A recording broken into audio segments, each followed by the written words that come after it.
Hi everyone, welcome back to another episode of Tech World. Today I'm going to show you how to redeem Lowe's gift card online.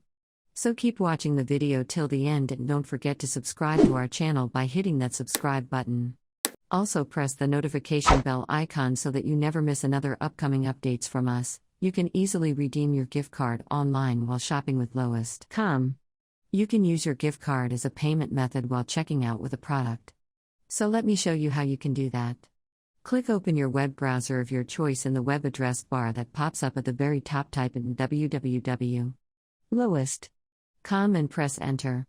You'll find yourself in the official website of Lowest.com. Go and click the sign in button with a human figure in it at the upper right hand corner from the main homepage. Now click on sign in or create account button. Enter your email address followed by your password associated with Lowest.com. Once you're logged into your account, click on your profile icon in the upper right-hand corner right next to My List. Soon after you do that, scroll down to Wallet option and give it a click right next to a Payment Method tab. Click on Gift Card Options. Now click on Add a new gift card from this page.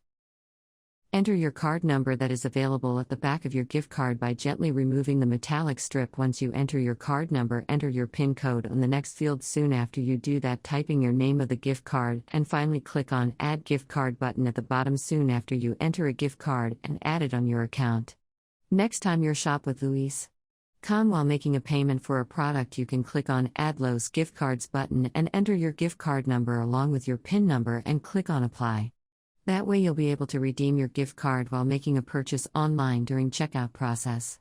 I hope the tutorial was helpful to you. If it was, go ahead and give us a thumbs up. I'll soon be back with more tutorial videos like this. Thank you for watching.